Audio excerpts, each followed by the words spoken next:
So this is how you can lock your Facebook profile. Open up the app, and here we are. So currently I am in the home page. As you can see at the bottom, there are 6 buttons: Home, Video, Friends, Marketplace, Notifications, and Menu.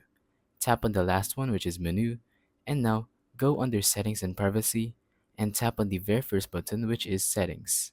So simply tap on that, and what you're going to want to look for is locking or profile locking. It's under audience and visibility. So it is actually the first button, so you're not going to miss it. But basically, you're going to want to tap on that. And here we are. It says lock your profile. Make your photos and posts more private in one step. So only your friends will see the photos, posts, and stories on your profile.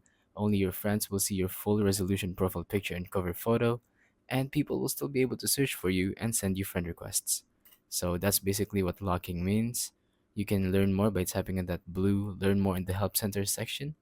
But basically, that is how you can lock your profile. Simply go to settings and look for profile locking. And yeah, that's about it. Simply tap on lock your profile at the very bottom and you're good to go. So, thank you for watching. Don't forget to leave a like, subscribe, and let us know in the comments down below if the tutorial worked or if you have any questions. Thank you and goodbye.